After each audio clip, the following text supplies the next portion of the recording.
When we think of StatCast's ability to summarize the skills of hitters, usually the first place we go to is the extremes, right? The hardest average exit velo, who swings the fastest, who hits the furthest home runs, you get the idea.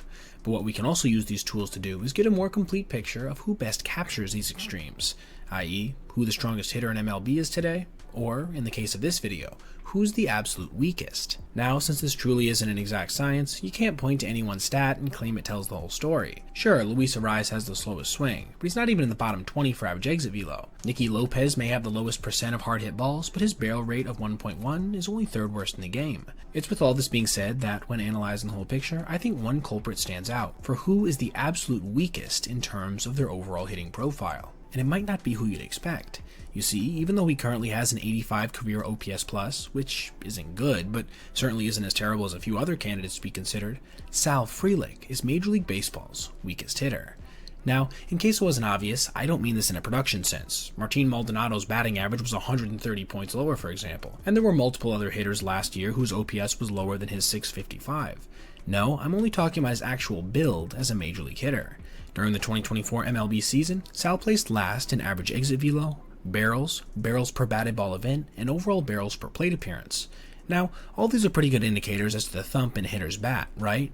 Average exit velo captures how hard you're hitting the ball per plate appearance, and anything to do with barrels concerns how often you're hitting a ball with the perfect combination of exit velo and launch angle. Placing last in every single one of these categories is a pretty big indictment of a hitter's ability to make hard contact, but it doesn't end there. Frelick actually finished second worst in Major League Baseball in hard hit percentage and EV50, and third worst in max home run distance and average home run distance. Though it is worth mentioning, he only did manage to crush 2 home runs in 145 games. In case you're wondering what all this came out to results-wise, it was pretty indicative of a hitter without much pop, though still with some decent bat-on-ball ability. He slashed 259, 320, 335 with 22 doubles, 4 triples, and those aforementioned 2 dingers. All this came out to an 83 OPS+, 17 points lower than league average, though he still ended up being a fairly valuable player by virtue of his exemplary fielding, with him winning a National League Gold Glove for his work in the outfield that included 15 DRS and an 85th percentile fielding run value of 7. Leading to an overall WAR total per Baseball Reference of 2.1. Still, it shouldn't be all that surprising that I'm claiming he's the weakest hitter in baseball when his Savant page looks like this,